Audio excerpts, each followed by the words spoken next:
Alexandria, Louisiana, November 1975. The kitchen smells of butter and sage. Greta Henderson stands at the counter, her hands working the turkey basting brush with practiced rhythm. 55 years old now, silver threading through dark hair pulled back in a loose bun. Her daughter Sarah leans against the doorframe, medical textbooks under one arm, watching her mother's face.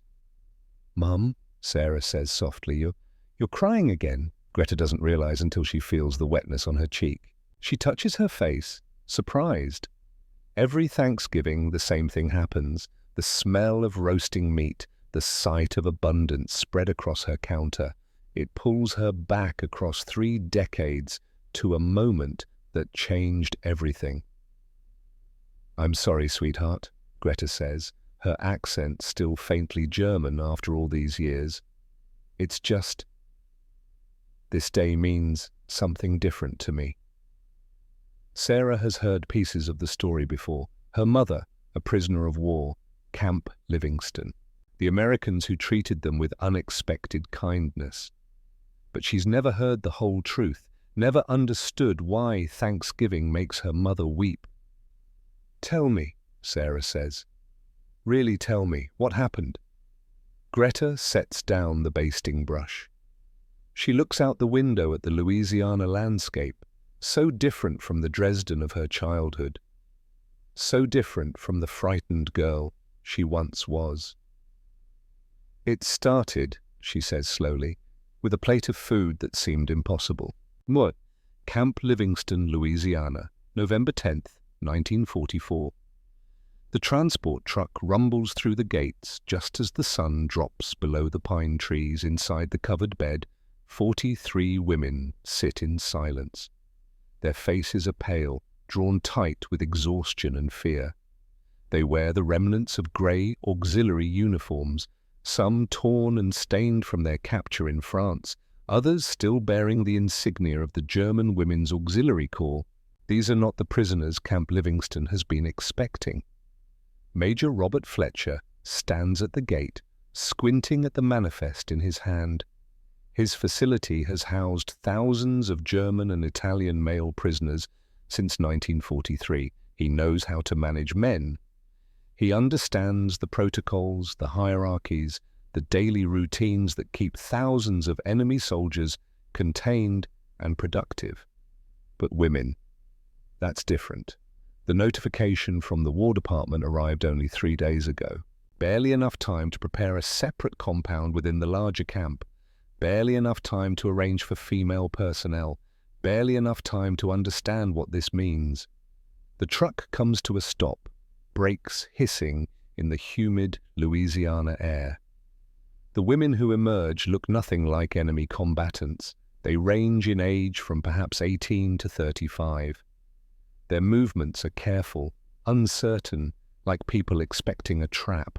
Many clutch small bags containing whatever possessions they manage to keep through capture and transport across an ocean, through rail lines cutting through the American South, through processing centers and holding facilities. Fletcher notices immediately how thin they are. Their uniforms hang loose on frames that have clearly known prolonged hunger. Cheekbones stand out sharp beneath pale skin. Dark circles shadow eyes that dart nervously, taking in guard towers, barbed wire, armed American soldiers watching their arrival. Among them, a young woman with dark hair steps down from the truck carefully. 24 years old, though she looks older in this moment. Her name is Greta Hoffmann. She was a radio operator in Dresden before the war caught her in France during the Allied advance. Before everything she believed turned to ash. She feels the oppressive heat of Louisiana autumn immediately. So different from the cold November she's known her entire life. The air here is thick, heavy with moisture. It smells of pine and earth and something else she can't identify. Not the smell of war, not the smell of burning cities or desperate retreat. Behind her, a younger woman stumbles slightly. Weak from the journey. Weak from more than the journey. Greta reaches out instinctively to steady her. Their eyes meet, the same fear reflected back, the same question unspoken. What will they do to us here? For weeks they've been told stories, propaganda about American brutality, about prisoners tortured, starved, treated worse than animals. The radio broadcasts back home painted Americans as monsters, criminals, degenerates without honor or mercy, especially toward women. Greta has tried not to believe it all. She's seen enough of the war to know that propaganda lies. But fear doesn't need truth to take root. Fear grows in uncertainty. And right now, standing in this strange camp in a strange country, uncertainty is all they have. The American Guard seems uncertain too. Private Caleb Rivers stands at attention, watching the women form into ragged lines. His family runs a small farm in Texas. He knows hard work, knows the weight of responsibility, but this assignment to the women's compound makes him uncomfortable in ways he can't quite articulate. These are enemy soldiers. He's supposed to see them as such, but they look so fragile. One woman, barely more than a girl, sways on her feet. Rivers sees it happening, sees her eyes roll back slightly. He moves forward instinctively, offering his arm for support. She recoils from his touch. Her eyes go wide with terror. She stumbles backward, nearly falling. Another woman catches her, holds her protectively. Both of them stare at Rivers with the kind of fear usually reserved for immediate physical threat. Rivers steps back, hands raised slightly, showing he means no harm. But the damage is done. The message is clear. They are terrified of him. Major Fletcher begins the processing with formal efficiency. His voice carries across the assembly area, clipped and professional. An interpreter stands beside him, translating each sentence into German. The camp rules, the expectations, the work duties. The compound where they'll be housed, separate from the male prisoners, guarded by both male and female personnel. The Geneva Convention standards they can expect for treatment and rations. As the interpreter translates, Greta listens carefully. She has some English, picked up from radio intercepts and language training, enough to catch the major's tone beneath the words. There's no cruelty there, no hatred, no malice. Just a tired officer doing his duty with as much humanity as wartime allows.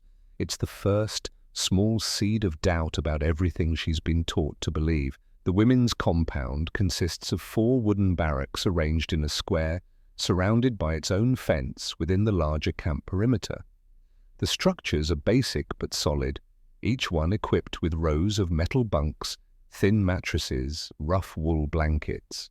As the German women enter their assigned quarters that first evening, they move with mechanical precision, years of military training still evident despite obvious exhaustion. They claim beds without conversation, unpack meager belongings in silence, each movement careful, controlled, revealing nothing. Greta chooses a lower bunk near the window, a small opening where she can see a slice of sky beyond the barbed wire. The younger woman who stumbled earlier takes the bunk above her. Her name is Elsa Braun, Greta learns. She's barely 20, with artistic hands and eyes that seem too old for her face. Across from them, another woman settles with quiet dignity. Anna Richter, a former nurse from Munich, perhaps 30 years old, with the calm competence of someone trained to handle crisis. Beside her, Margaret Klein clutches a small photograph of her family. 20 years old, the youngest of their group. Her fingers tremble as she tucks the photo under her pillow. That night, whispered conversations fill the darkness. The women share fragments of their stories, piecing together how they all ended up here in this impossible place. Most were captured during the Allied advance through France.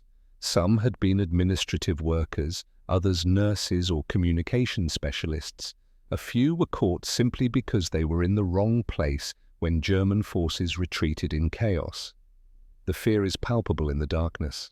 They've heard stories about what happens to prisoners, particularly women prisoners in enemy hands. The propaganda they've been fed for years has painted Americans as barbaric, ruthless, concerned only with revenge.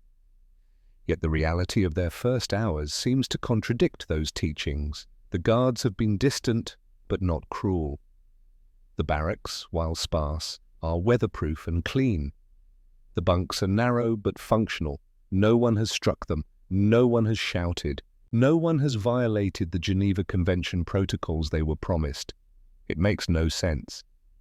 Greta lies awake, staring at the rough wooden slats of the bunk above her. Elsa's breathing is shallow, irregular. The girl isn't sleeping either. Few of them are. The fear runs too deep for sleep. The uncertainty too profound. Outside, guards patrol with flashlights cutting through the November darkness. Their footsteps are regular, professional, not threatening, just present. A reminder that this is a prison, even if it doesn't feel like the hell they were promised. Morning comes early, with the sound of a bell. The women rise stiffly. Many have barely slept. Their bodies ache from unfamiliar bunks, from weeks of travel and detention before arriving here. They dress in silence, help each other smooth down hair, and straighten the rumpled uniforms they've worn for too many days. They're led to a washing facility where cold water flows from simple spigots. After months of travel and detention in various holding facilities, the opportunity to clean themselves feels like unexpected luxury. Even in the November chill, even with water so cold it makes their hands ache.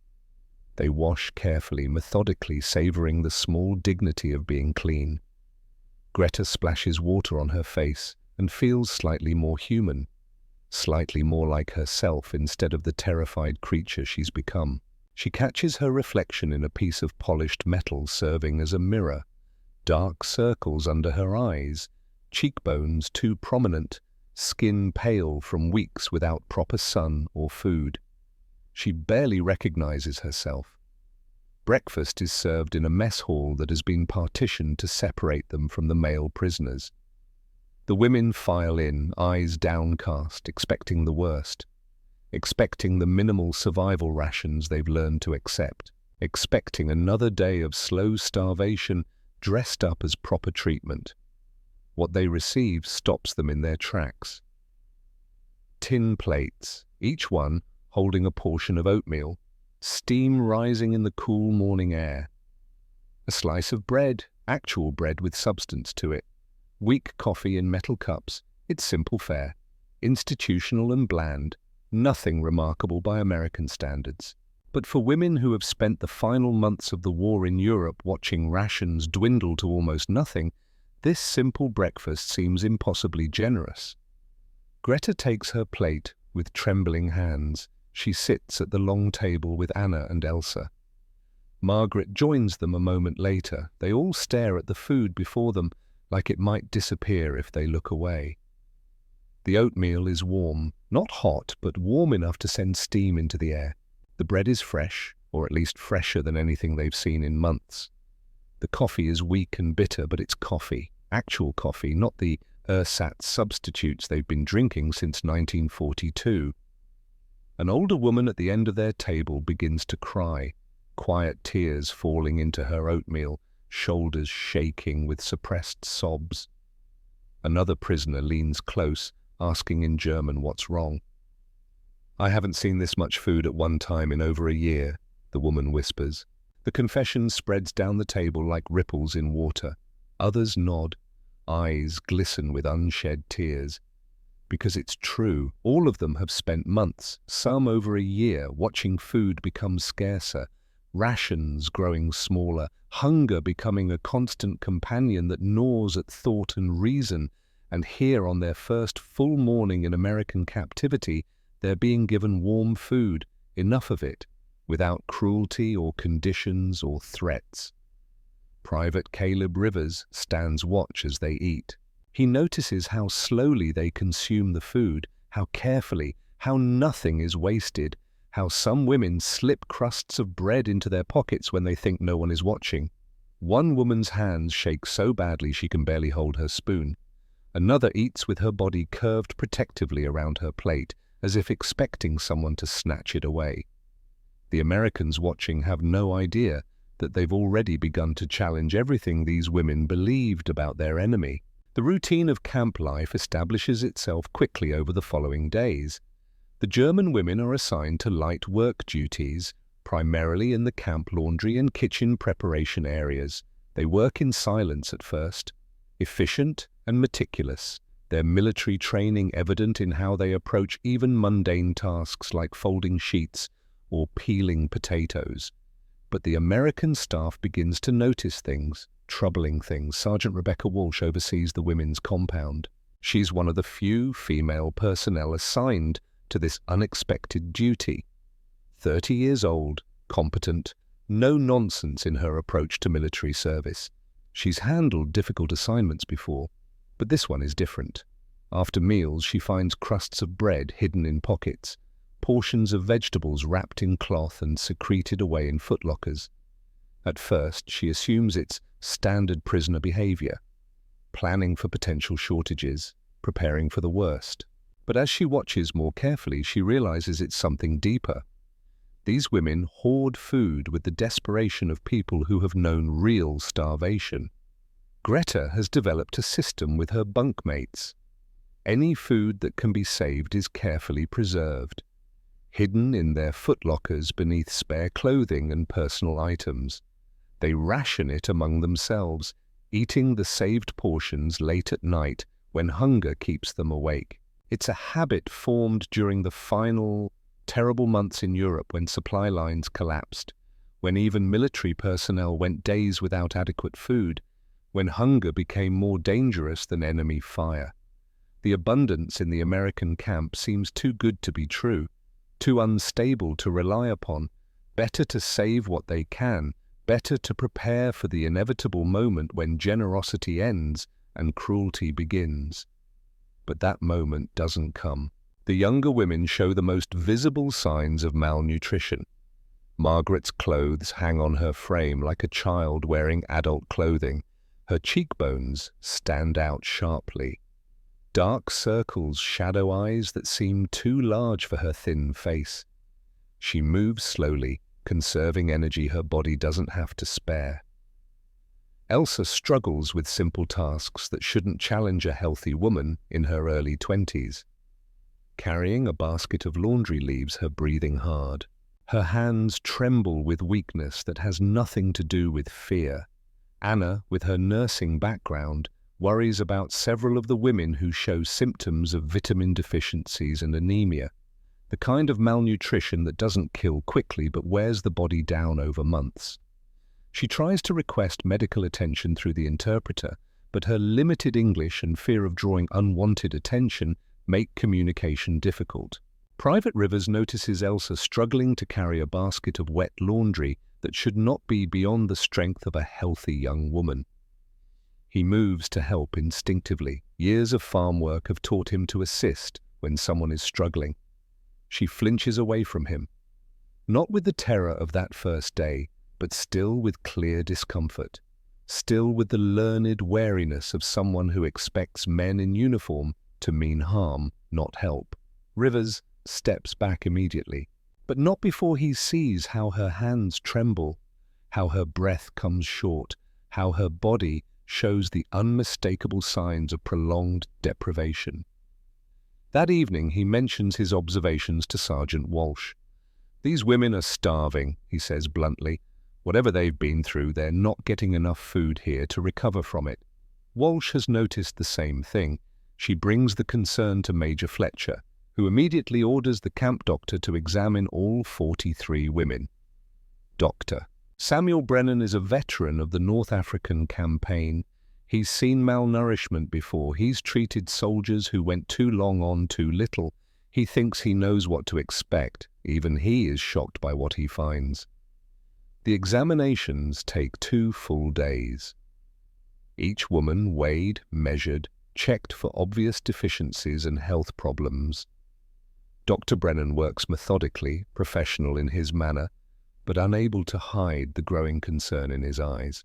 More than half the women are significantly underweight, not just thin, dangerously, medically underweight. Their bodies are consuming themselves for fuel, muscles wasted, bones too prominent beneath pale skin. Several show signs of scurvy and other deficiency diseases, bleeding gums, easy bruising, hair that falls out in clumps, the kind of malnutrition that takes months to develop and months more to correct. Their bodies are eating themselves from the inside. The standard prisoner rations are adequate for healthy individuals, enough calories to maintain weight and function, but these women need more than maintenance. They need recovery. They need healing. They need nutrition that can rebuild what hunger has destroyed. Dr. Brennan submits his report to Major Fletcher with hands that aren't entirely steady. The report includes medical statistics, weight measurements, vitamin deficiency symptoms, recommendations for supplemental rations and gradual increases to avoid refeeding syndrome. But it also includes something less clinical, a paragraph about human dignity, about the moral obligation to care for people who have suffered, about the difference between meeting minimum Geneva Convention standards and actually healing the damage war has done to human bodies. Major Fletcher reads the report in his office. Outside, another Louisiana afternoon fades toward evening. Pine trees cast long shadows across the compound. Somewhere in the distance he can hear the routine sounds of camp life, guards changing shifts, prisoners moving between work details, the mundane machinery of wartime detention. He reads Dr. Brennan's final paragraph 3 times. These women do not simply need adequate rations, they need care beyond the minimum requirements of international law. They need to be treated not as enemy prisoners to be warehoused until repatriation, but as human beings who have suffered and deserve dignity in their recovery. Fletcher is 43 years old, career military. He's run this facility by the book for 2 years. He understands protocols and procedures. He knows what is required and what is merely recommended, but he also knows what is right. He approves Dr. Brennan's recommendations immediately. Supplemental rations, vitamin supplements, gradual increase in food portions under medical supervision, all of it authorized without hesitation. But Fletcher goes further. If these women have been starving, then they deserve more than clinical medical intervention. They deserve dignity. They deserve to be treated like human beings whose suffering matters, regardless of the uniform they once wore or the country they once served. The changes begin small. Instead of standard prisoner rations, the women's meals are quietly increased. Fresh vegetables appear on their plates. Green beans instead of canned. Carrots with actual color and texture. Portions of meat grow slightly larger, not dramatically but noticeably. Milk appears at breakfast. Real milk, not powdered or condensed. A luxury they haven't seen in years. The women notice immediately. Their eyes widen at each meal. They exchange glances but say nothing, as if speaking might break the spell, as if acknowledging the generosity might cause it to vanish like morning fog. Greta watches the changes with growing confusion. This is not how enemies are supposed to treat each other. This is not how the propaganda said Americans would behave. Every meal challenges what she's been taught. Every act of simple kindness creates a crack in the worldview she's carried since 1939. One evening, Sergeant Walsh gathers the women through the interpreter. She speaks plainly, without condescension or false comfort. "You do not need to hide food anymore," she says. "There will be enough tomorrow, and the day after that, and every day you are here. This is not a trick. This is how we feed people in America." The women exchange uncertain glances. Greta, who has emerged as an unofficial leader among the prisoners, speaks up in her halting English. She's been practicing, learning from the guards who are willing to teach, picking up words and phrases that might help her navigate this strange new reality. "In Germany," she says carefully, choosing each word, "they told us Americans would starve prisoners, that you hate us, that you want us to suffer." The words hang in the air. Honest, vulnerable. a confession of the propaganda that shaped their expectations. Sergeant Walsh feels a flash of anger, not at the woman before her, but at the lies that so thoroughly deceived these people, at the machinery of propaganda that turned human beings into monsters in each other's eyes. "We don't hate you," Walsh replies firmly. "You're prisoners, yes, but you're still human beings. That matters here."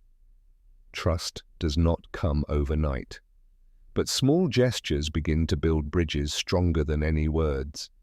Private Rivers, noticing that Margaret looks particularly frail, brings her an extra apple from the guard's mess. He offers it with a shy smile, not sure if she'll accept, not sure if his gesture will be misunderstood. Margaret takes it, hesitantly. Tears well in her eyes at the simple kindness, at the recognition that someone noticed her suffering and cared enough to do something about it.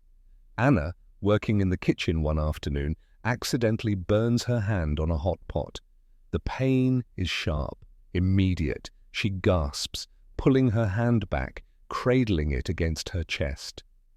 Corporal James Washington, the cook supervising the kitchen that day, doesn't ignore her pain, doesn't tell her to get back to work. Instead, he immediately takes her to the medical station, stays with her while Dr. Brennan treats the burn, speaks to her gently even though she understands maybe one word in 5. These acts of casual humanity confuse the German women more than cruelty would have. They were prepared for hatred, for revenge, for confirmation of every terrible thing they'd been taught about their enemies. They had armor against cruelty, defenses against violence, strategies for survival in the face of brutality. But ordinary kindness from ordinary people, that they have no defense against. Elsa confides to Greta one night, whispering in the darkness of their barracks, "If Americans are supposed to be monsters, why do they care if we're hungry? Why does that doctor look at us with concern instead of contempt?" Greta has no answers, only her own growing confusion about everything she once believed without question. The days settle into routine. Work assignments, meals, rest periods, language lessons that some of the women begin attending in the evenings, the rhythm of camp life that is boring in its predictability but somehow comforting in its lack of violence. November 20th, 1944. Exactly 10 days since they arrived at Camp Livingston. Major Fletcher calls an assembly in the women's compound. His presence signals that something important is about to happen. Announcements in prison camps rarely bring good news. The 43 women gather in the common area between their barracks, faces reflecting curiosity mixed with apprehension. Fletcher speaks through the interpreter, explaining carefully, "The fourth Thursday of November is an important American holiday called Thanksgiving, a day when Americans gather with family to express gratitude and share an abundant meal together. This year, Thanksgiving falls on November 23rd, just 3 days away." The major pauses, seeming to choose his words carefully. The camp command has decided to include the women prisoners in the traditional Thanksgiving dinner. They will receive the same meal that will be served to American personnel. The same food, the same portions, the same celebration. The interpreter's translation is met with confused silence. The women exchange glances, unsure they've understood correctly. It makes no sense. Why would their captors share a special celebration with prisoners? In their experience, holidays in military service meant perhaps slightly better rations, but nothing approaching what the major seems to be describing. Greta raises her hand tentatively before speaking in her careful English. "We will eat the same food as American soldiers?" Major Fletcher nods. "The same food, yes. It's a tradition here. On Thanksgiving, everyone at this camp, regardless of who they are, gets a proper holiday meal." The words seem impossible.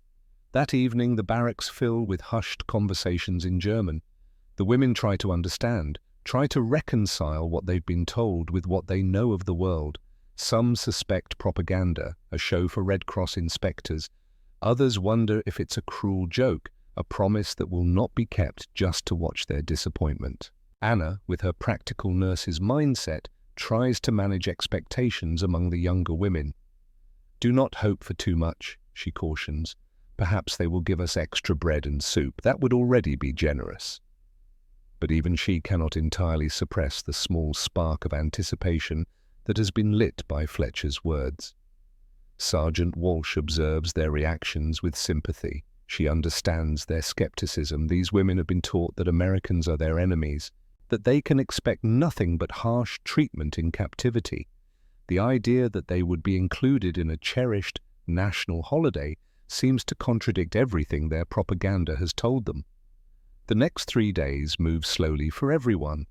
The German women continue their work duties, but their thoughts keep returning to what might await them. They have no framework for understanding this kind of gesture from an enemy, no experience that prepares them for the possibility that their captors might treat them with such unexpected generosity. But in the camp kitchen, preparations are already underway. Corporal Washington and his team of cooks work from dawn until late evening, preparing food in quantities that seem impossible. The scale of the operation rivals any military logistics effort. The aroma of roasting turkey begins to drift across the compound 2 days before the holiday, a smell so rich and enticing that it makes mouths water and stomachs ache with anticipation, a smell that carries memories of better times, of abundance, of celebrations when the world wasn't consumed by war. Greta catches the scent while working in the laundry. She stops, hands buried in soapy water, and just breathes it in. Her eyes close. For a moment she's transported back to Dresden before the war, her father's bookshop, her mother's kitchen at Christmas, the smell of good food and safety and home. Then she opens her eyes and she's back in Louisiana, back in the prison camp, back in the impossible present where enemies smell like turkey and Thanksgiving instead of hate. She doesn't know whether to hope or to guard her heart against inevitable disappointment. November 23rd, 1944, dawns with crisp autumn weather, unusual for Louisiana, but welcome after weeks of humidity. The German women rise early, anxiety and anticipation making sleep impossible in the final hours before morning. They dress in their cleanest uniforms, help each other smooth down hair and straighten collars. The atmosphere in the barracks feels like preparation for an inspection, but underneath the nervous energy runs something else. Hope. Fragile and uncertain, but present nonetheless. At 1100 hours, the women are assembled and led toward the main mess hall. As they approach, the smell of roasted meat and baked bread grows stronger, so rich and overwhelming that several women feel dizzy, their bodies responding to the promise of food with an intensity that surprises them. They enter the building in a quiet line, eyes adjusting from bright November sunlight to the dimmer interior. What they see stops them in their tracks. The mess hall has been transformed. Long tables stretch the length of the room, covered with white cloths. Place settings have been arranged with care, each spot marked with a plate, utensils, a napkin folded precisely, a cup waiting to be filled. But it's not the decoration that strikes them silent, it's the food. Platters of sliced turkey, golden brown and glistening, sit at intervals along every table.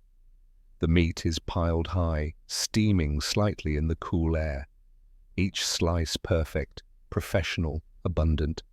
Bowls of mashed potatoes, their surfaces smooth and topped with melting butter. Green beans, glazed carrots, stuffing fragrant with herbs and onions. Cranberry sauce in deep red mounds. Baskets of fresh bread, crust golden and cracked, revealing soft, white interior. And at the end of each table, whole pies with lattice crusts, apple and pumpkin, more dessert than most of them have seen in 3 years of war. Margaret Klein makes a sound halfway between a gasp and a sob. Beside her, Elsa Braun reaches out to grip the doorframe for support, her legs suddenly weak, her vision swimming. Greta Hoffmann feels tears spring to her eyes before she can stop them. This is not prison food. This is not even military rations. This is abundance beyond anything they've seen in years. Food in quantities that seem wasteful, impossible, almost obscene in its generosity. The American soldiers are already seated at some tables. They've left the best positions for the German women, the seats closest to the serving platters, the spots with the clearest view of everything laid out before them. Major Fletcher stands at the front of the hall. His voice carries across the sudden, stunned silence. Today we share a meal as Americans have done for hundreds of years. Today we give thanks for what we have, and we share it with everyone at this table. Please sit. The women move forward hesitantly, still unable to fully believe what they're seeing, still waiting for the moment when it will be revealed as illusion or trick. Anna Richter finds herself seated between Private Rivers and another young American soldier. Across from her, Greta sits with trembling hands clasped in her lap, staring at the empty plate before her as if it might disappear. Elsa has begun to cry openly, tears streaming down her face as she looks at the abundance surrounding her. Corporal Washington and his kitchen staff begin to serve, moving along the tables with platters and bowls, professional, practiced, generous in their portions. When the first portion of turkey is placed on Anna's plate, she stares at it in disbelief. Thick slices of white and dark meat. More meat than she's seen in a single serving in over a year. Then comes mashed potatoes, a generous scoop that covers a quarter of her plate. Green beans follow, then stuffing, then a spoonful of cranberry sauce. The serving continues until every plate holds more food than most of the German women have seen in a single meal in 2 years. The portions are not meager prisoner rations carefully measured for minimum sustenance. They are generous, abundant, the kind of serving one might give to honored guests, to family, to people whose well-being matters. The women stare at their plates in stunned silence. Margaret Klein whispers in German to the woman beside her, asking if this is real. Her voice cracks with emotion as she reaches out tentatively to touch the mashed potatoes, as if they might vanish under her fingertips. The warmth of the food, the reality of it, the undeniable physical presence of abundance, it brings fresh tears to her eyes. Around the hall, similar scenes unfold as German women confront abundance they've been told does not exist in America. Major Fletcher raises his cup. In keeping with tradition, I want to express gratitude for this meal, for the men and women serving here, and for the hope that one day this war will end and we can all return to our families. The interpreter translates. Several of the German women nod, their own thoughts turning to distant homes and uncertain futures. Corporal Washington, standing near the kitchen entrance, calls out in his deep voice, "Dig in, everyone, don't let it get cold." The American soldiers begin to eat, the casual normalcy of their actions giving the German women permission to do the same. But picking up a fork feels like crossing an invisible threshold, accepting something they do not fully understand. Greta Hoffmann cuts a small piece of turkey. Her hands shake as she brings it to her mouth. The meat is tender, seasoned with herbs, moist and flavorful in ways she has almost forgotten food can be. She chews slowly, eyes closing, taste and memory colliding. This is food prepared with care, with skill, with the assumption that the people eating it deserve something good. She has not felt deserving of anything in so long that the simple act of eating well feels like forgiveness she has not earned. And in that moment, surrounded by former enemies sharing their most sacred holiday, Greta Hoffmann begins to understand that everything she's been taught might be a lie. Anna Richter tries the mashed potatoes next. Creamy and rich with butter. Rich. The texture is smooth, luxurious, in a way she has nearly forgotten exists. The flavor hits her tongue and something breaks inside her chest. She cannot stop the tears that begin to fall. She is not alone. Throughout the hall, German women are crying as they eat. Overwhelmed by flavors they had nearly forgotten existed, by the sheer abundance of what has been given to them, by the contradiction between what they were taught and what they are experiencing. Private Caleb Rivers sits beside Anna, watching her tears with a tightness in his own throat. He wants to say something comforting, but does not know if she would understand his English, does not know if she would trust his intentions even if she could. Instead, he simply passes her the basket of bread, a small gesture of shared humanity that needs no translation. Anna takes a piece with trembling fingers. "Thank you," she whispers, one of the few English phrases she has learned.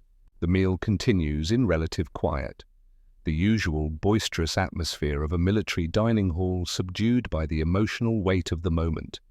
American soldiers watch their former enemies experience something that seems to break through barriers stronger than barbed wire or guard towers. Something fundamental is shifting in this room, the act of sharing food, of breaking bread together, of sitting at the same table as equals rather than captors and captives. It creates connections that protocol and propaganda cannot touch. As plates begin to empty and the initial shock subsides, conversation starts. Tentative at first, then growing more natural as food works its ancient magic of bringing people together. Private Rivers attempts to explain to Anna what each dish is called, pointing and speaking slowly, enunciating each word carefully. "Turkey," he says, gesturing to the meat. "Thanksgiving turkey." "More," Anna repeats the word carefully, her German accent thick, but her effort genuine. "Turkey." "Mashed potatoes." He points to the creamy white mound on her plate. "Mashed potatoes." "Green beans." "Green beans." The simple exchange feels monumental.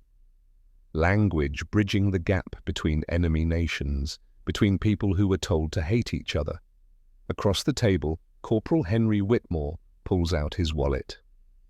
Inside are photographs, carefully protected from the wear of military life. He shows them to Greta Hoffman, who sits with her plate half-finished, still processing the reality of what surrounds her. The first photo shows a woman with kind eyes and dark hair, pulled back. "My wife," Whitmore says. "Helen." Greta studies the image carefully. The woman looks gentle, happy, real. The second photo shows two young girls, perhaps 5 and 7 years old, both smiling at the camera with missing front teeth and braided hair. "My daughters," Whitmore explains. He gestures around the mess hall, trying to convey meaning across the language barrier. "Thanksgiving, every year, my family." He points to the image of the table laden with food similar to what surrounds them now. "Like this, but home." Greta looks at the photographs and sees a life that seems impossibly distant from her current reality. A life of normalcy and peace, of family dinners and holidays unmarked by war. She struggles with her English, searching for words. "Your daughters," she finally manages. "Very beautiful." Whitmore's face lights up. He understands. The simple exchange has created a moment of human connection across the vast divide of war. The conversation opens a floodgate. Other soldiers begin sharing their own Thanksgiving memories, using gestures and simple words to bridge the language barrier. They speak of grandmothers who cooked for days, of family arguments over who made the best pie, of traditions passed down through generations. The German women listen with fascination, glimpsing through these stories a vision of American life that contradicts everything their propaganda has taught them. These are not monsters, not criminals or degenerates. They are ordinary men who miss their families, who carry photographs of loved ones, who find comfort in traditions and food and the hope of going home. Sergeant Rebecca Walsh sits with a group of younger German women, including Elsa and Margaret.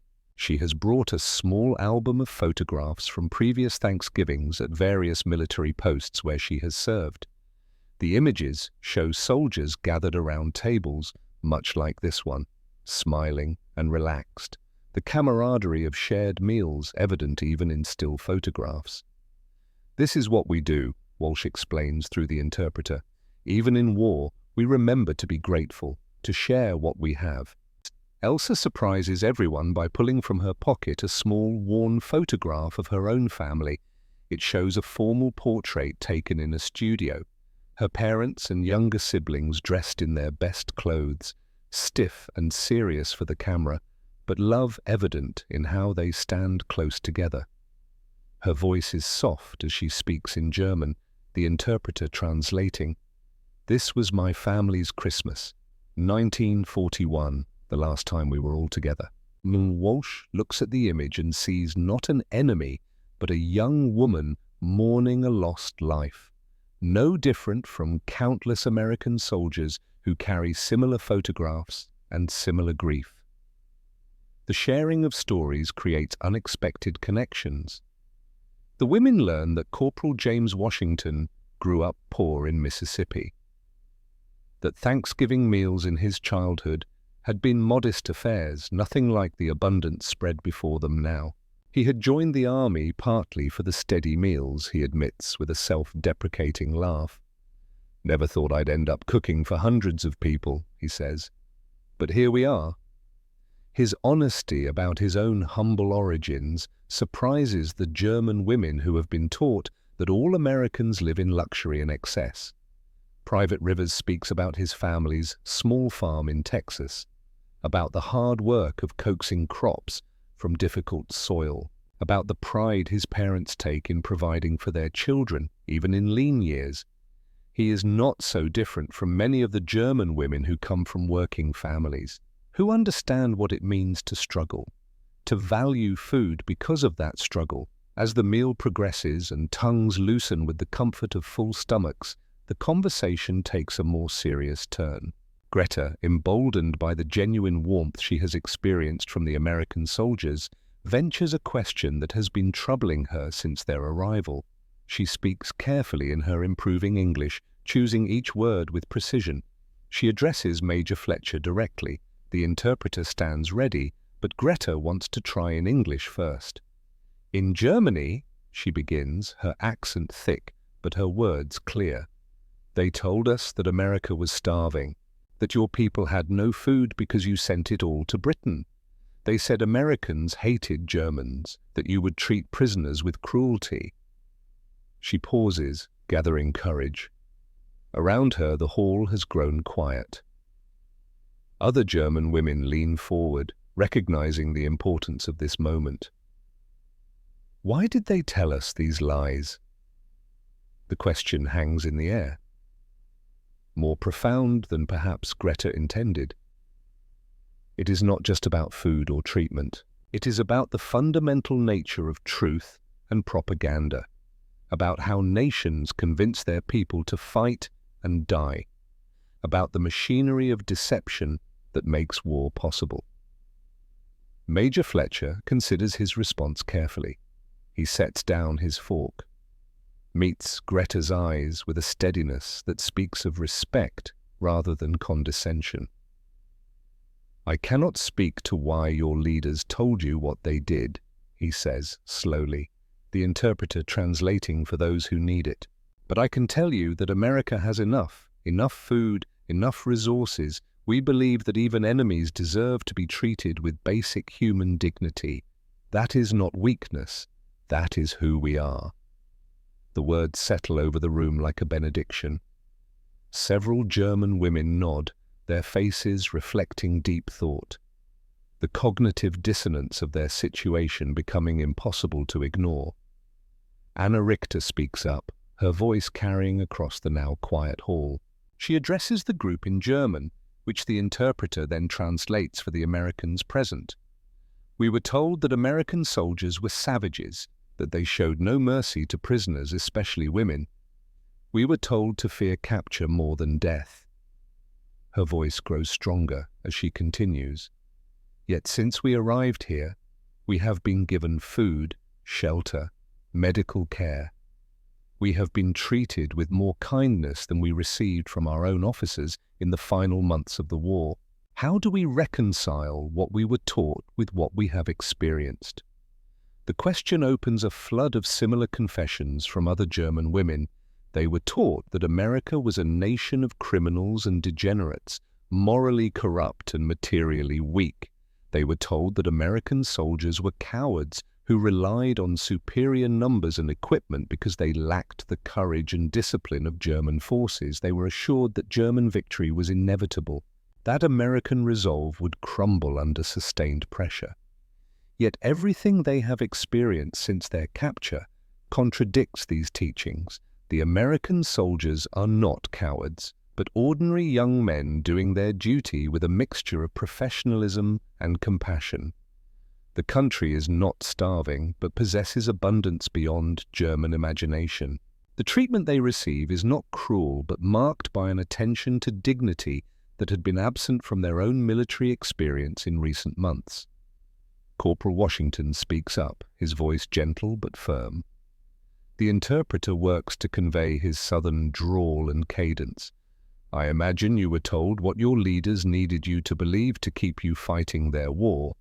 That's what propaganda does. It makes enemies into monsters so you don't see them as people. But here's the truth. He pauses, making sure the interpreter can keep pace. Most Americans don't hate Germans. We hate what your country's government has done, the war it started, the suffering it caused. But you, he gestures to the women gathered in the hall, you are just people caught up in something bigger than yourselves, just like us. His words strike deep. Several women begin to cry again, but these are different tears than before. These are tears of recognition, of understanding that they have been deceived, that the worldview they were given was built on lies. For young women who had believed they were serving a righteous cause, this realization is devastating in its implications. The Thanksgiving meal concludes with slices of pumpkin and apple pie, desserts so rich and sweet that they seem like dreams made tangible. As the women savor these final courses, the reality of their situation settles over them with new weight. They have been given this remarkable experience, this glimpse into a world they were taught did not exist, but they have no way to share it with anyone back home. That evening, back in their barracks, many of the women attempt to write letters anyway. The International Red Cross allows prisoners to send brief, censored letters. But how can they possibly convey what they experience today? How can they describe in a way that will pass the censors this complete contradiction of everything they were taught? Greta sits on her bunk with a precious piece of paper and a stubby pencil, trying to find words that would pass inspection while still communicating something meaningful to her mother in Hamburg. She writes about the weather, about being healthy and adequately fed, about the work duties she performs. Safe, neutral topics that reveal nothing of importance, but what she wants to write burns in her chest like fire. She wants to tell her mother that Americans served her a feast on their national holiday, that they included enemy prisoners in their celebration with genuine warmth. She wants to describe the abundance, the compassion, the fundamental decency she has encountered. But such words would be censored, or worse, might bring suspicion upon her family for receiving a letter from a daughter who has clearly been corrupted by enemy influence. Anna faces a similar dilemma as she attempts to write to her younger sister. How can she explain that everything they were taught about America was false? How can she convey that their enemies are treating her better than her own officers had in the final chaotic months before her capture? The enormity of the deception they have been subjected to feels overwhelming.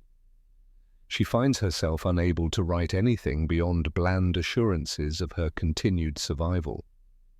Elsa gives up on writing entirely, too confused by her conflicting emotions to form coherent thoughts. Instead, she speaks quietly with Margaret about what the day has meant. I do not know who I am anymore, she confesses. I believed I was serving Germany, protecting our homeland, but if they lied to us about America, what else did they lie about? What were we really serving? The questions have no easy answers, but asking them is itself a form of awakening. The days following Thanksgiving bring a noticeable change in the atmosphere of the women's compound. The German prisoners seem less guarded, more willing to engage with their American captors beyond the minimum required interactions. The meal has created a foundation of trust, fragile but real, upon which new relationships begin to build. Language becomes both a barrier and a bridge. Greta takes the initiative to ask Sergeant Walsh if English lessons might be possible. Her request, delivered in careful, halting English, surprises Walsh but pleases her immensely. Within 2 days, Walsh has organized informal classes, 3 evenings per week in the common area of the women's compound. Private Rivers volunteers to help, along with Corporal Whitmore. Both men have patience and gentle manners that make them effective teachers, despite having no formal training in language instruction. The first lesson draws nearly 30 of the 43 women. They sit on benches in the common area, notebook paper and pencils distributed by the guards. Their faces show a mixture of nervousness and determination. Learning the enemy's language feels like both a practical necessity and a small betrayal. Sergeant Walsh begins with simple phrases. "Hello, how are you?" the women repeat in chorus, their German accents thick but their effort genuine. "Thank you." "Thank you," they echo. "Please. Please. Yes, no. Yes, no." When Margaret Klein successfully asks Private Rivers for water in English, the entire group applauds her accomplishment. The small victory feels momentous. Language is power. Language is connection. Language is the first step toward understanding. Anna, with her nursing background, focuses on learning medical terminology. She works with Dr. Samuel Brennan during her infirmary duties, pointing to items and asking for their English names. Bandage. Bandage, she repeats carefully. Thermometer. Thermometer. Medicine. Medicine. Blood pressure. Blood pressure. Dr. Brennan recognizes her intelligence and dedication. He often spends extra time teaching her not just vocabulary, but proper medical procedures, how Americans organize their clinics, how they track patient care, the systems and protocols that make military medicine effective. "She learns faster than some of my own corpsmen," he remarks to Major Fletcher one evening. "She has real talent for this work." The language lessons create unexpected moments of humor that help ease lingering tensions. When Elsa tries to say she is tired, but accidentally uses a word that means she is tight, the resulting confusion and laughter breaks down walls more effectively than any formal protocol could have. The Americans share their own struggles with German phrases, mangling pronunciations so badly that even the most reserved German women cannot help but smile. The mutual vulnerability of attempting a foreign language creates equality in incompetence. Corporal Washington teaches food-related vocabulary during kitchen duties, holding up items and saying their names while the women repeat after him. Potato, potato. Carrot, carrot. Onion, onion. Bread, bread. Chicken, chicken. The lessons are practical and immediate, giving the women words they can use in their daily work. More importantly, they transform routine tasks into opportunities for connection. When Anna can ask for the knife in English instead of gesturing, both she and the American cooks feel a small victory. Communication begets understanding. Understanding begets empathy. Empathy makes enemies into people. These language exchanges reveal personalities that had been hidden behind the formality of enemy status. The Americans discover that Greta has a sharp wit, that she can make dry observations in broken English that catch people off guard and make them laugh. That beneath her serious demeanor lives a woman who once enjoyed wordplay and clever conversation. They learn that Elsa loves to sing, that she has a clear, pure voice that fills the barracks in the evenings with German folk songs. Songs of home and harvest and simpler times. They discover that Margaret can draw beautiful sketches, that she carries a small notebook where she captures the Louisiana landscape in pencil, pine trees and guard towers, birds she's never seen before, the interplay of light and shadow in this strange new place. The German women learn that Private Rivers misses his girlfriend terribly, that he carries her letters in his pocket and reads them until the paper wears thin, that he writes to her every night after his shift, trying to make sense of this war and his place in it. They discover that Sergeant Walsh wanted to be a teacher before the war, that she still dreams of having her own classroom someday, of shaping young minds instead of managing enemy prisoners. They learn that Corporal Whitmore can tell jokes that transcend language barriers through physical comedy alone, that he can make people laugh with exaggerated expressions and pantomime that needs no translation.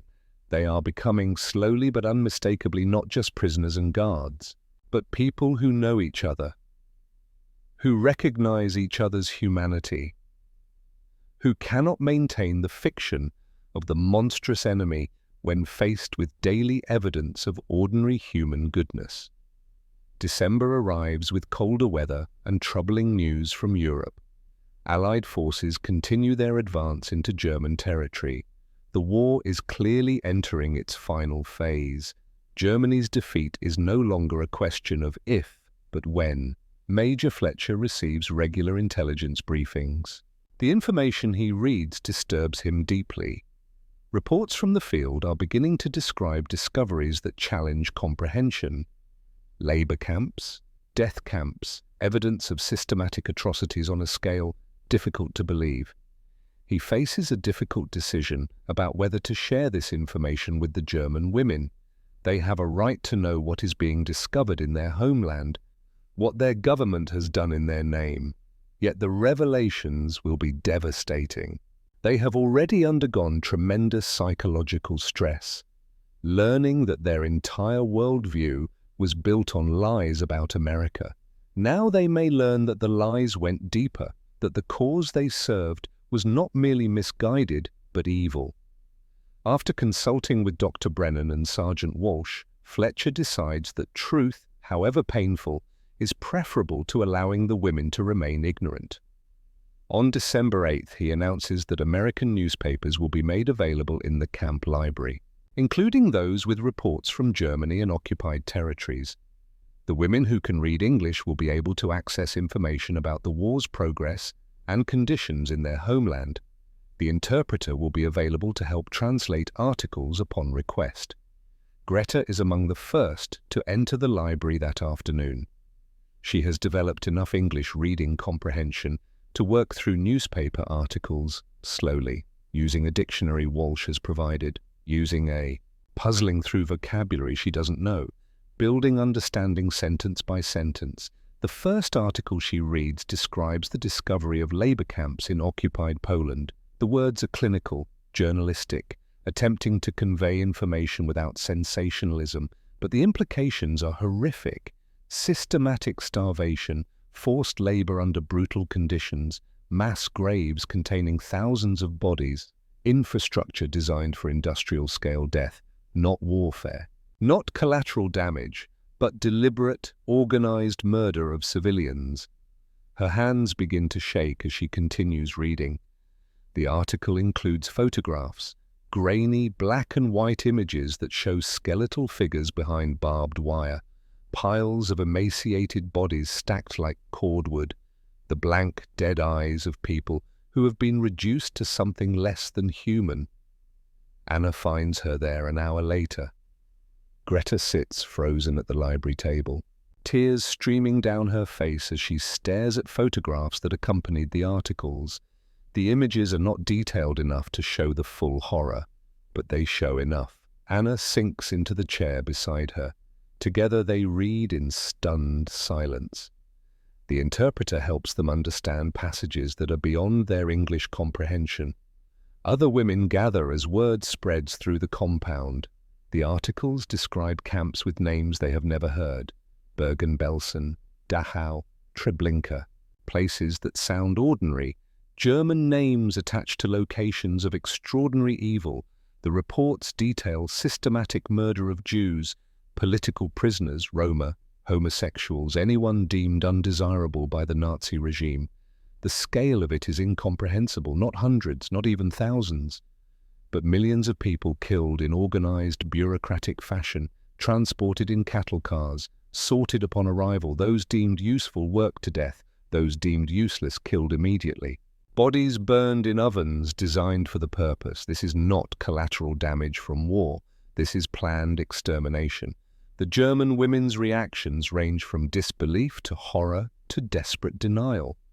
Some insist the reports must be Allied propaganda, exaggerations designed to justify the war against Germany. They cannot accept that their country, their government, could do such things. But others, confronted with photographs and eyewitness accounts from multiple sources, cannot sustain that denial. They have to face the possibility that they served a regime engaged in crimes beyond imagination, that the uniform they wore represented something monstrous, that their service, however innocent in intent, contributed to machinery of death. Margaret Klein becomes physically ill. She runs to the latrine and vomits until there is nothing left in her stomach, heaving with dry sobs as the full weight of the revelations hits her. She had believed she was serving her country's defense, protecting German homes and families from foreign aggression. Instead, she had been part of a system that murdered innocents on an unprecedented scale. The cognitive dissonance is unbearable. How can both things be true? How can she have served evil while believing she served good? How can ordinary people participate in extraordinary atrocity without knowing? Or did they know? Did everyone know and she was simply too naive to see? That evening, the barracks are silent except for muffled crying. Women lie in their bunks, grappling with information that shatters their understanding of themselves and their country, the foundations of identity crumbling beneath the weight of truth. Everything they believed was a lie, not just about America, but about Germany, about the cause they served, about who they are and what they have done.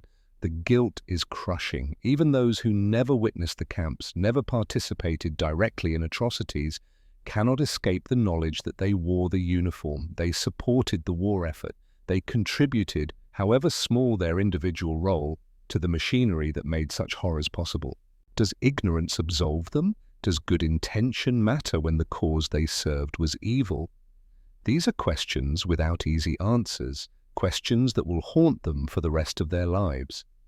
The weeks following the revelation bring profound soul-searching. Major Fletcher observes their struggle with sympathy tempered by justice. These women clearly had not known about the death camps, had not participated directly in atrocities, but they had been part of the machine that made such horrors possible. He consults with Chaplain Captain Robert Morrison about how to address their moral crisis. The chaplain is a thoughtful man who studied theology before the war. He suggests allowing the women access to religious services and counseling if they wish. He offers to make himself available for anyone who needs to talk, to confess, to try to make sense of the senseless. Several women, including Anna and Margaret, begin attending Sunday Protestant services held in the camp chapel. The familiar rhythms of liturgy provide small comfort, a framework for understanding sin and redemption, for believing that even the worst can be forgiven if truly repented. Father Michael O'Brien, the Catholic chaplain, offers to hear confessions from anyone who desires it, regardless of their denomination, regardless of the language barrier. Some things transcend words. The need to confess, to articulate guilt, to seek some form of absolution becomes overwhelming. They have carried so much without realizing its weight. Now the burden threatens to crush them. Greta struggles differently. She is not particularly religious, finds no comfort in prayer or confession. Instead, she turns to Sergeant Walsh, asking through her improving English if they can talk privately. Walsh agrees. They sit together in the library one evening. The same room where Greta first learned the truth, where the walls of her old life came crumbling down. "I thought I was a good person," Greta says, her voice breaking. "I joined the Women's Auxiliary Corps because I believed Germany needed defending. I never wanted to hurt anyone. I thought I was doing right thing." She struggles with the English, with the concepts too large for her limited vocabulary. "But I helped them," she continues. "Even if I did not know, I helped them do these terrible things. How can I be a good person if I helped do evil?" The words hang between them, raw, honest, a confession that strips away every defense. Walsh listens without offering easy platitudes, without false comfort. She thinks carefully before responding. "You cannot change what you did when you did not know better," she finally says.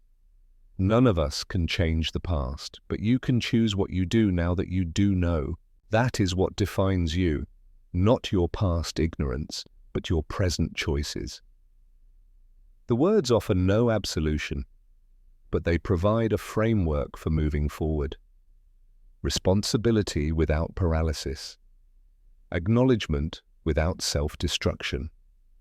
The possibility that a person can be both complicit and redeemable, both guilty and deserving of a future. Greta sits with those words in the silence of the library. Outside, Louisiana night settles over the camp. Stars emerge in the cold December sky. The world continues despite everything, despite atrocity and revelation and the crushing weight of truth. She thinks about the choice before her, who she will be now that she knows, how she will live with what she has learned, what she owes to those who suffered, what she owes to herself. There are no easy answers. But for the first time since entering that library weeks ago, Greta Hoffmann begins to believe that answers might be possible. That redemption, however hard won, might lie somewhere ahead. That the rest of her life can be defined by choices made with open eyes rather than propaganda-blinded faith. It is a small beginning, but it is a beginning nonetheless. The weeks after the library revelations settle into a new kind of normal. The women still work their assigned duties, still attend English lessons, still gather for meals in the mess hall where abundance no longer shocks but has become expected. But something fundamental has shifted beneath the surface of routine. They are living in the space between who they were and who they might become. December brings preparations for another American holiday. Major Fletcher announces that local families from nearby communities have reached out through church networks. They have heard about the German prisoners. They want to share Christmas with people far from home. The announcement creates tremendous excitement mixed with anxiety among the women. 10 prisoners will be selected based on good conduct and improving English skills. They will spend Christmas afternoon and evening with Louisiana families under light guard supervision. When the names are called, Greta Hoffmann hears hers first, Anna Richter second, Margaret Klein third, Elsa Brown fifth. 10 women total chosen from the 43. The others show no resentment, only a kind of vicarious hope, as if the experience of those selected might somehow extend to all of them. The Henderson family arrives on Christmas morning to collect their 3 guests. Edward Henderson is perhaps 50 years old, weathered by sun and farm work. His wife Martha has gentle eyes and capable hands. They have 2 sons serving in Europe, they explain through careful English and hand gestures. Sons who might be prisoners themselves somewhere. Sons who they hope are being treated with the same kindness they wish to show today. The drive to the Henderson farm takes 20 minutes through Louisiana countryside. Greta stares out the window at landscapes so different from anything she has known in Europe. Even in December, vegetation remains green. Farmhouses dot the rolling land, most modest but well maintained, painted white or yellow, porches with rocking chairs, gardens dormant for winter but clearly tended with care. There is no visible war damage, no ruins, no evidence of bombing. No craters or burned buildings or skeletal remains of cities. The absence of destruction is itself remarkable. This is what a country looks like when war happens somewhere else, when the fighting remains distant and abstract instead of immediate and consuming. The Henderson home is a white, wooden farmhouse with a wide porch and large windows. Simple but comfortable. Inside, the smell of baking ham and sweet potatoes fills the air. Martha has set her good china on the dining table, fresh flowers arranged in a vase at the center despite the winter season. She has made these enemy prisoners feel not like captives on supervised leave, but like honored guests. During the meal, Edward and Martha ask about the women's families, their lives before the war, their hopes for the future. The questions are gentle, genuinely curious rather than interrogating. They want to know these young women as people, not as representatives of an enemy nation. Greta finds herself talking about her childhood in Dresden, about her father's bookshop, with its smell of leather bindings and old paper, about her mother's garden, where roses climbed the fence and herbs grew in neat rows, about walking to school along the Elbe River when the world was still whole. Anna describes her nursing training, the calling she felt to heal people, how that desire to help had led her to join the military medical corps. She had wanted to save lives, she explains. Even in war, she had believed she could do good. Margaret shows them her sketches, drawings she has made in the camp of birds and flowers, Louisiana species she has never seen before, cardinals so red they seem impossible, mockingbirds with their varied songs, magnolia trees waiting for spring. Her artistic talent is evident despite limited materials. Edward brings out a map of Europe, unfolds it carefully on the table after the dishes are cleared. He asks the women to show him where they are from in Germany. Greta points to Dresden, Anna to Munich, Margaret to a small village whose name appears only on detailed maps. Edward's expression grows somber as he studies the locations. Many of these cities have been heavily bombed by Allied forces. He knows this from news reports, from letters his sons send when they can, from the relentless progress of war toward Germany's heartland. "I am sorry," he says quietly, "for what your families are enduring." The words surprise Greta. An apology from the enemy. Sympathy for German suffering even as Germany loses the war it started. It contradicts everything she was taught about American ruthlessness and hatred. "Your sons," she says, carefully in English, "they are safe?" Edward and Martha exchange a glance. The worry is clear in their faces. "We pray so," Martha says. "We have not heard in 3 weeks, but we believe they are alive. We have to believe." The shared fear creates unexpected solidarity. Parents worrying about children, young women worrying about parents. The universal human experience of love and loss that transcends national boundaries. When the Hendersons drive the women back to camp that evening, they embrace each one. Martha holds Greta for a long moment, stroking her hair like a mother would, whispering words Greta only half understands but feels completely. "You are welcome in our home, always." 3 days after Christmas, Major Fletcher receives a letter from Edward and Martha Henderson. The request is unprecedented. They want to sponsor Greta Hoffmann for immigration to the United States after the war. They are willing to guarantee housing and employment, to help her complete her education if she desires, to treat her as family rather than as former enemy. Fletcher reads the letter twice, trying to process the implications. Other letters arrive in the following days. The Caldwell family wants to sponsor Elsa Brown, whose artistic talent touched them deeply.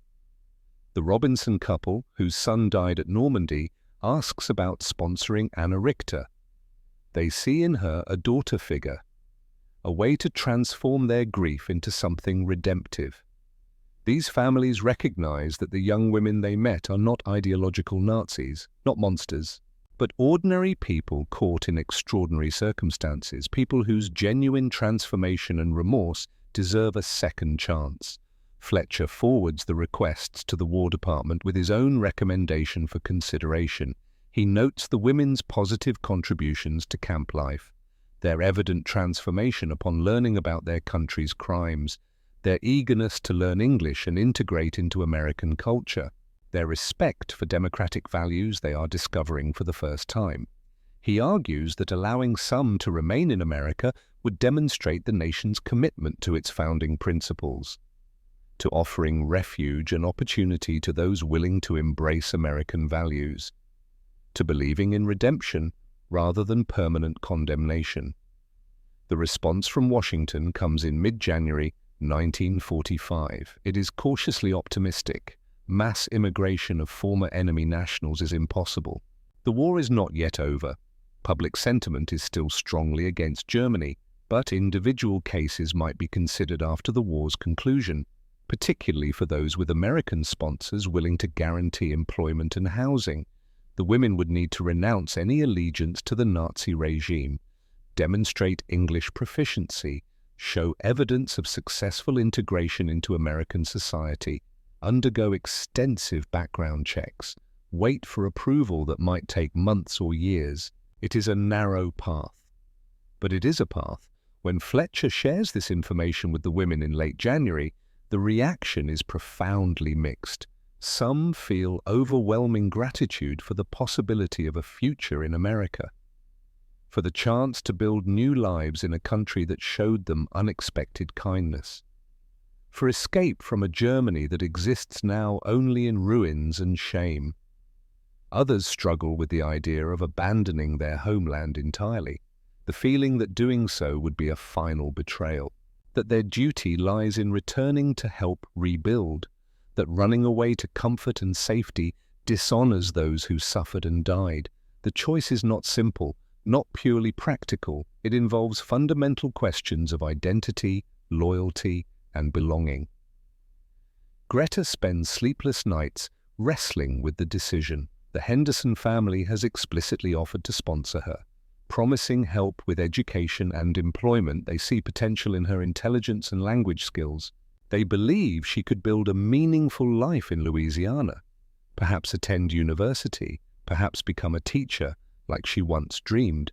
But accepting means acknowledging that she can never truly go home, that the Dresden of her childhood is gone, destroyed by Allied bombs and German defeat, that the girl who left for war cannot return to a place and time that no longer exist. It means choosing a new identity, becoming something other than what she was, German by birth but American by choice, neither fully one nor the other, forever caught between two worlds. Anna faces similar turmoil. Dr. Brennan has offered to help her complete nursing certification in America, providing a path to the profession she has always desired. The opportunity is extraordinary, far beyond what she could expect in devastated post-war Germany, where hospitals are destroyed and supplies non-existent. But her family is there, her younger sister, who she has not heard from in over a year, her aging parents who depended on her income before the war. How can she abandon them to pursue her own future in a foreign land? What kind of daughter, what kind of sister chooses comfort over duty? The women discuss these questions in hushed conversations during evening hours.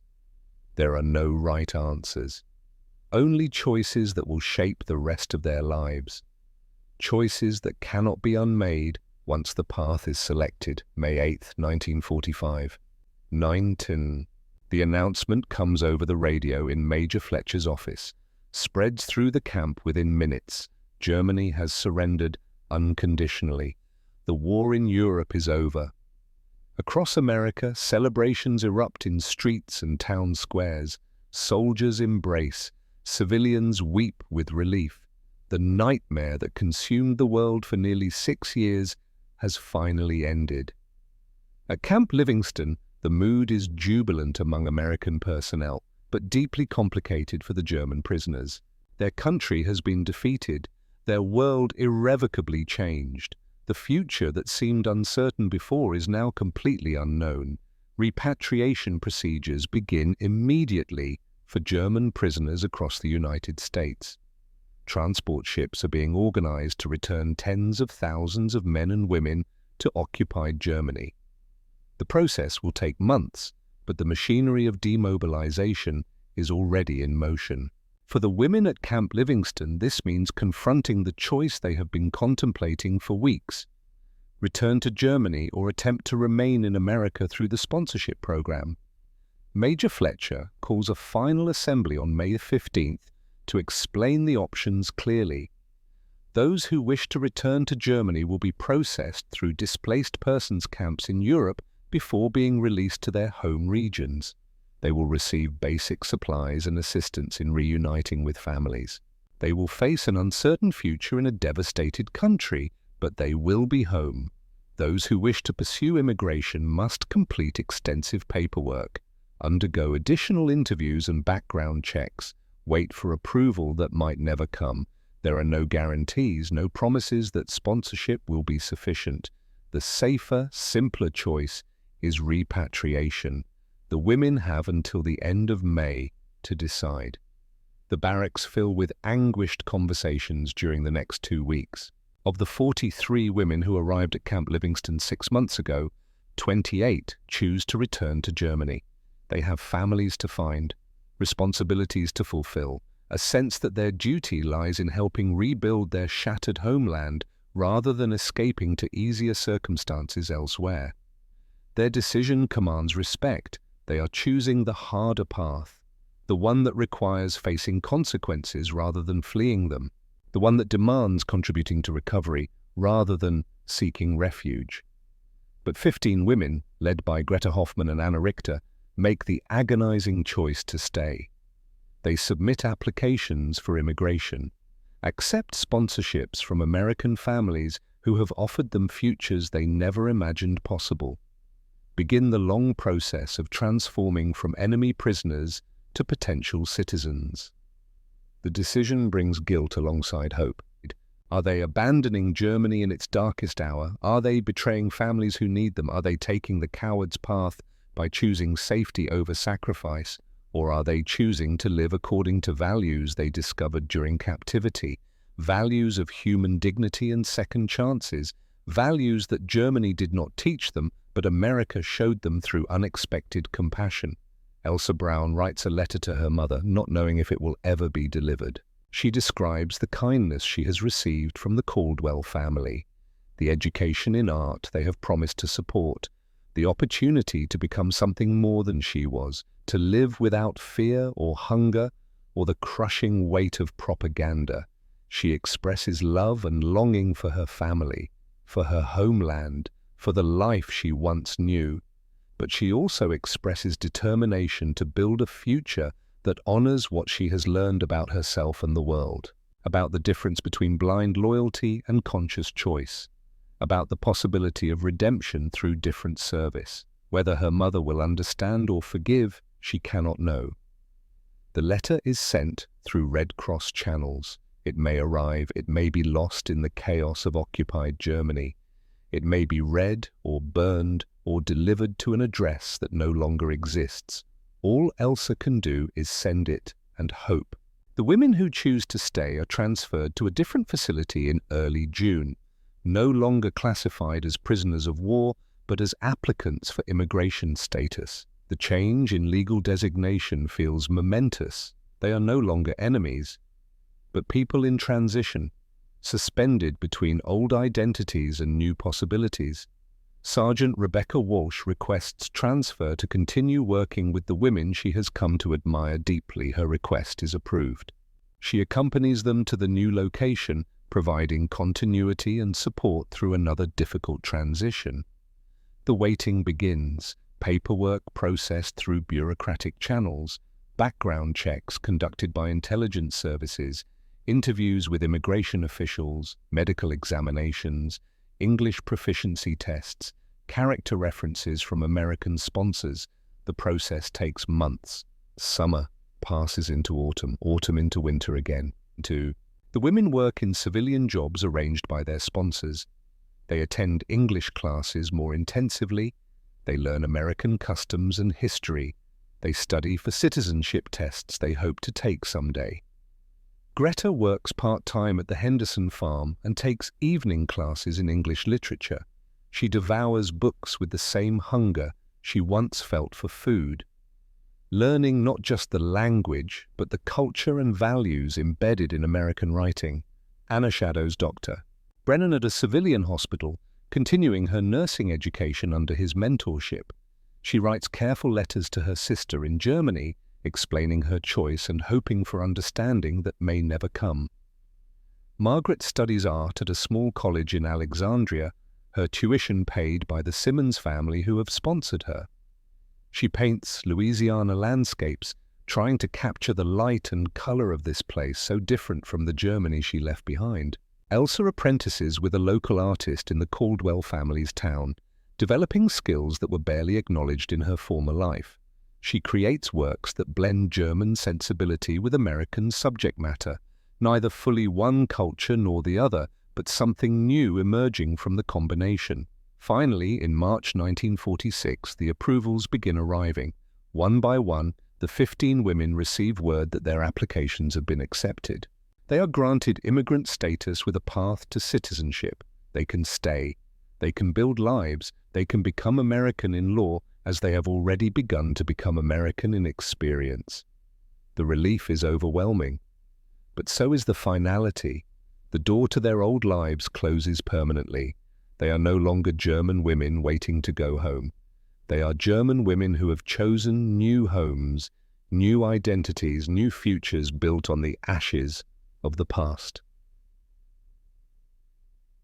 November 1975, 31 years later. Greta Henderson stands in her Louisiana kitchen, the familiar scent of roasting turkey filling the house. She is 55 years old now, American citizen for 28 years, mother, grandmother, wife to Edward Henderson Jr., son of the family who first showed her what grace looked like. Through the window, she watches cars arrive. Dr. Anna Weber from Baton Rouge, white hair pulled back, confident stride of a woman who directs nursing education at a major hospital. Elsa Caldwell with her artist husband and 3 children. Margaret Simmons, the art teacher whose students have won statewide competitions. Every Thanksgiving since 1946, these 4 women have gathered, not just to celebrate abundance, but to remember transformation, to honor the moment when everything changed over a plate of food that seemed impossible. The doorbell rings. Sarah, Greta's daughter, opens it. Martha and Edward Henderson Sr. enter, elderly but vibrant, followed by grandchildren and great-grandchildren. The house fills with English conversations, American accents, the normalcy that once seemed like a distant dream. They gather around the table, turkey golden, potatoes creamy with butter, the same abundance that once made them weep. Before they eat, Martha Henderson rises, glass in hand, voice still strong. 31 years ago, we welcomed strangers into our home. We learned that seeing humanity in others, even those we're told to hate, is what makes us who we are.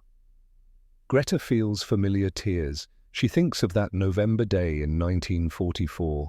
The fear, the disbelief, the moment Margaret touched mashed potatoes to confirm they were real. Sarah sits beside her mother after dinner. Tell me everything, the whole story. Greta begins with the transport truck, the propaganda they believed. The terror of arrival. She describes the first breakfast that challenged everything she knew. Dr. Brennan's examination revealing how close to death they were. She speaks about walking into the mess hall and seeing abundance beyond imagination, about Corporal Washington calling out, "Dig in, everyone," about tasting turkey and understanding that enemies could become people, about the library and the photographs and the crushing weight of truth about concentration camps. Her voice breaks, describing the choice. Germany or America, past or future. Who she was or who she might become. I chose America, Greta says. Not because Germany failed me, but because this country showed me what people could be when they valued dignity over hatred.